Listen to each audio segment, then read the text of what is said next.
ये सुनते हैं एक बहुत ही भयानक कहानी, जिन्नात वाला स्कूल। ये उन दिनों की बात है जब मैं जवान था, बेपरवाह जिंदगी थी। रात में अपने दोस्तों के साथ मिलकर ताया के घर खूब गपशप लगाया करता था।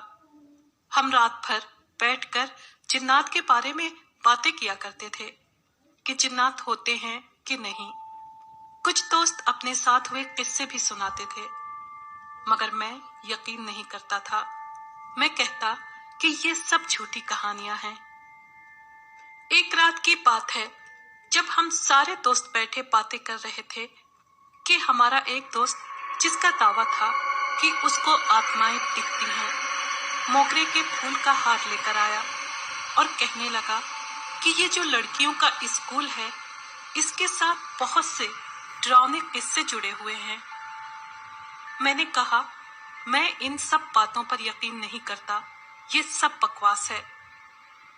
तो उसने कहा कि लोग कहते हैं कि आधी रात के बाद स्कूल की दीवारों पर दिए जलते हैं और बंद कमरों से जिन्नात की चीखें सुनाई देती हैं, और एक लाल कपड़े में खुले बालों वाली औरत को वहां घूमते देखा गया है।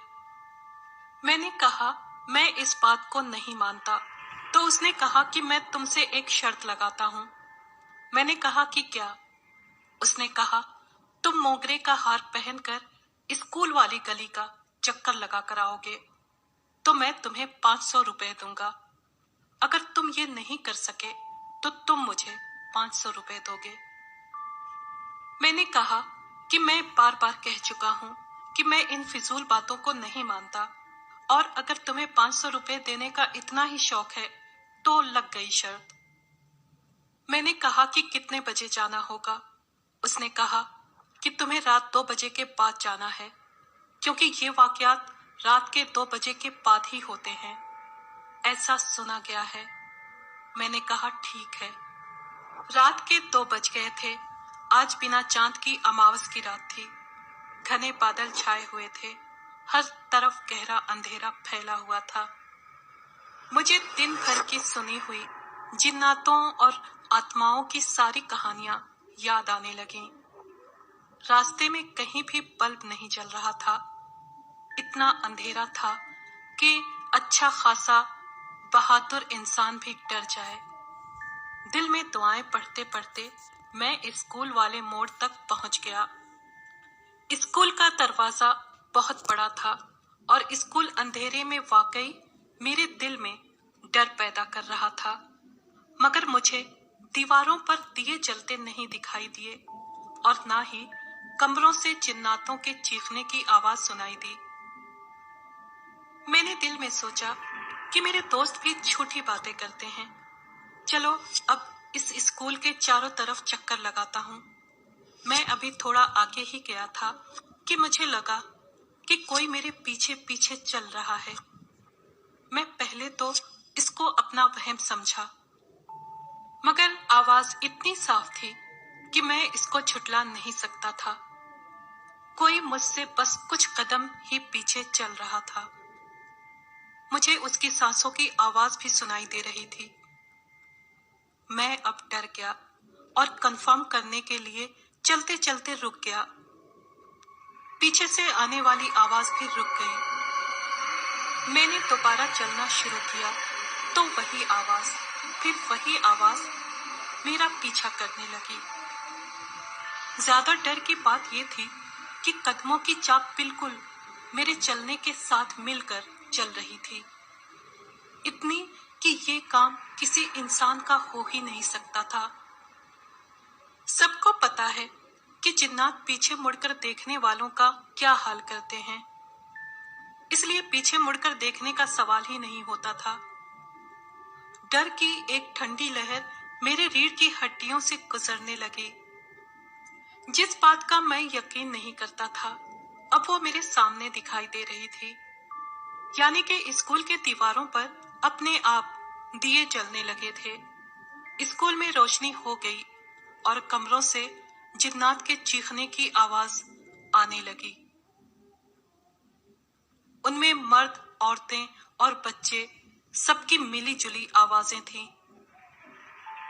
पीछे कौन चल रहा था ये अब तक मैंने नहीं देखा था, लेकिन मेरे दिल में ये ख्याल आया, कहीं ये वही लाल कपड़ों वाली औरत तो नहीं। लेकिन मैं मुड़कर देखने की हिम्मत नहीं कर पाया। 50 कदम चलने के बाद आगे गली मुड़ गई और ये देखकर मुझे बहुत खुशी हुई कि मास्टर साहब के घर के बाहर एक छोटा सा बल्ब जल रहा था। उस बल्ब की कमजोर रोशनी में भी मेरी हिम्मत बढ़ गई। मास्टर साहब के घर के सामने एक नीची छत वाला कच्चा मकान था। अचानक मेरी नजर उस मकान की छत पर पड़ी तो मैंने देखा एक छोटे कद का इंसानी ढांचा हाथ में लाठी पकड़े गली की तरफ झुककर खड़ा था। ये देखकर डर के मारे मेरी बुरी हालत हो गई और इससे पहले कि मैं बेहोश हो जाता, मैं सरपट भागने लगा। मेरे पीछे चलने वाली बला ने भी भागना शुरू कर दिया। गली के एक खंबे से निकली हुई नोक में मेरा कुर्ता फंस गया। चर की आवाज के साथ कुर्ता फट गया और मैं जमीन पर गिर गया। मुझे थोड़ी चोट भी लगी थी। अब मेरे पीछे चलने वाली बला मेरे सामने आ गई। वो लाल कपड़े वाली औरत थी जो मुझे घूर कर देख रही थी। उसका चेहरा बहुत डरावना था। उसके बाल बिखरे हुए थे। वो मेरा गला दबाना चाहती थी, लेकिन मैं तेज आवाज में दुआ पढ़ रहा था, जिसकी वजह से वो मेरे पास नहीं आ पा रही थी।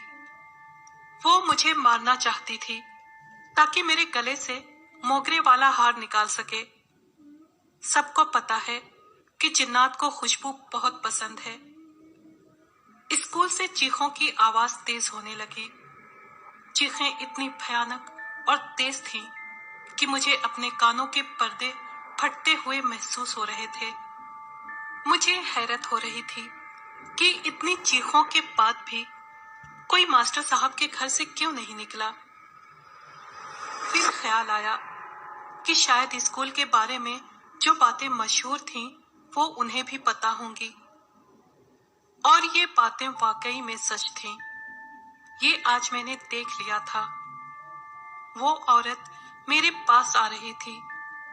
मैंने हिम्मत जुटाकर तेज आवाज में दुआ पढ़ते हुए सरपट भागना शुरू कर दिया। दोस्तों के पास आते ही मैं गिरकर बेहोश हो गया। फिर क्या हुआ मुझे कुछ पता नहीं। मैं 3-4 दिन बेहोश रहा। फिर होश में आने के बाद मैंने सबको पूरी बात बताई। इस वाकये को सालों बीत गए हैं। मैं अब बूढ़ा हो चुका हूँ, लेकिन उस रात का वो भयानक मंजर और वो चीखों की आवाजें आज भी नहीं भूल सका।